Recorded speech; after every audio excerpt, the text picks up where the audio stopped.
Hello everyone, this week's video is going to be books that I want to be movies. Now, as you all know, well, as you might all not know, I don't know.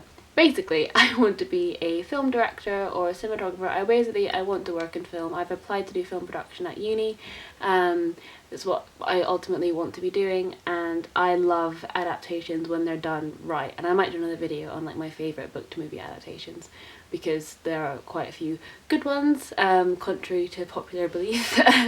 There are some good ones. And I just wanted to pick out a few of my books that I've read that I really want to be movies, and I'll explain why when I get to each book. The first book I would love to see as a movie is The Knife of Never Letting Go by Patrick Ness. I really love this series, and I think it would particularly lend itself to the screen really well, because it's set in this town where there's this thing called noise, and you can hear kind of everyone's conversations, and then our main character Todd stumbles upon somewhere where there's no noise, and then this all, it means something basically. But I don't know if you can see this, but there are certain pages of the book where literally it's just loads of text and conversation overlapping each other, and I think cinematically that would work really well if you had all the voices overlapping, or you could even have like text on the screen kind of all like jumbled up and blurry, and I really think that it would be so cool. And there's kind of like it's set basically all outdoors. Todd's kind of running away from, spoilers, but yeah, he's running away, so I think it could be just really beautifully shot and just really well done. The next book I would love to see as a movie is The Book of Lost Things by John Connolly, and this is basically based on like fairy tales, and it's beautifully written. It's about this boy who, after the death of his mother, kind of finds solace in stories and fairy tales, and one day falls into one of them.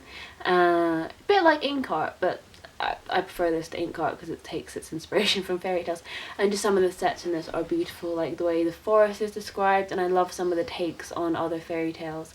Like there's a particularly funny bit with Snow White and her 7 dwarfs, and she's a bit like a dictator, and it's so funny. And there's this beautiful bit where he finds someone else that's fallen into the book from years and years ago, and they have this beautiful conversation, but she's stuck in a bottle. And I just think, oh, just the aesthetics of that, it would be beautiful. I would also love to see Cinder as a movie.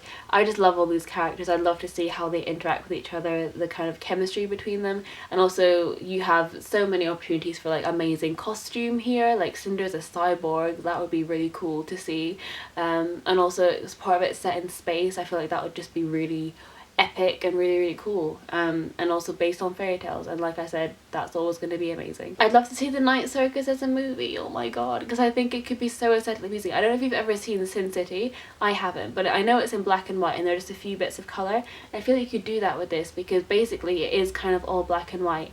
Even like the cover, it's like black and white with bits of red, and I think that's how I pictured it, I imagined it in my head. It was like this, and it's just so magical, like the circus and all the lights, and it's so dreamy, and I feel like if you shot it in like a dreamy way with like a really soft kind of magical soundtrack, it would be so beautiful, and all the sets would just have to be gorgeous, and like the costume and like the tents that they build are just, they're just so gorgeous. And I don't want to give anything away, but like just so much opportunity for set design in this book, like oh my god. The Raven Boys, yes, I already know my reasoning for wanting this kind of to be a film, because I made a short film inspired by this book. I just thought it was so visually told. Basically, like, if you've read this, Cabe's Water is basically this place in the forest where kind of time moves and shifts, and the trees kind of whisper and they speak Latin, and it's just so magical and it's beautiful, and that's what inspired me to make a short film based on it, because when I was reading it, it was just the words and the imagery chosen, I could just picture it in my head, and I feel like books like that would make really good films because you have an immediate visual reaction to it. I would love to direct We Were Liars, I swear to god. Literally every scene in this book I was like, I know exactly how I would shoot that, because it's just so visual, like, and also because it's kind of, the way it's written is quite abstract, like you just kind of get snippets and snapshots of each bit, and you could just have it so like, oh, my aesthetic, I swear. And it just reminded me so much of The Virgin Suicides, and I love that film. Like visually that film is just gorgeous, and I feel like if you treated this book in the same way, it would be beautiful. I'd love it. Please please, I don't know who I'm praying to right now, but please, Vampire Academy. I haven't got amnesia. I know this is a film. I already know it's a film. I'm just choosing to ignore that particular movie because it was shit. They didn't get the tone right, and I was really surprised because it was directed by the guy that directed Mean Girls, so I was like, it's gonna be amazing. Yeah, no. It was not. They just completely messed up. They basically treated it like Mean Girls with vampires, which is not what this is at all. This is actually, if you read the books, they're actually quite dark, and a lot of the humour in it isn't like petty or stupid. Like, you know, in Mean Girls it's funny, but the humour comes from the fact of how stupid the characters are.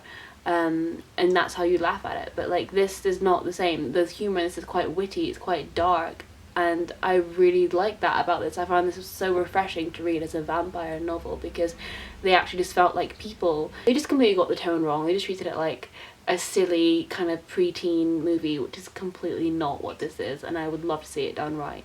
Last but not least, I'd love to see Carry On as a film. I don't know how realistic this is because everyone just says it's like Harry Potter fan fiction, so it, you know, people would say, oh, if there was going to be a movie, they'd be like, oh, well, it's just copying Harry Potter, blah, blah, blah. I think it's different, so shush. But I love Simon and Baz, and I love the setting here, and I just want to see it in real life and go there. That's it for this week's video. I really hope you enjoyed it, and please comment down below films that you want to be movies, books that you would like to be movies, and yeah, we can have a conversation in the comments. So thanks so much for watching. I'll see you soon. Bye.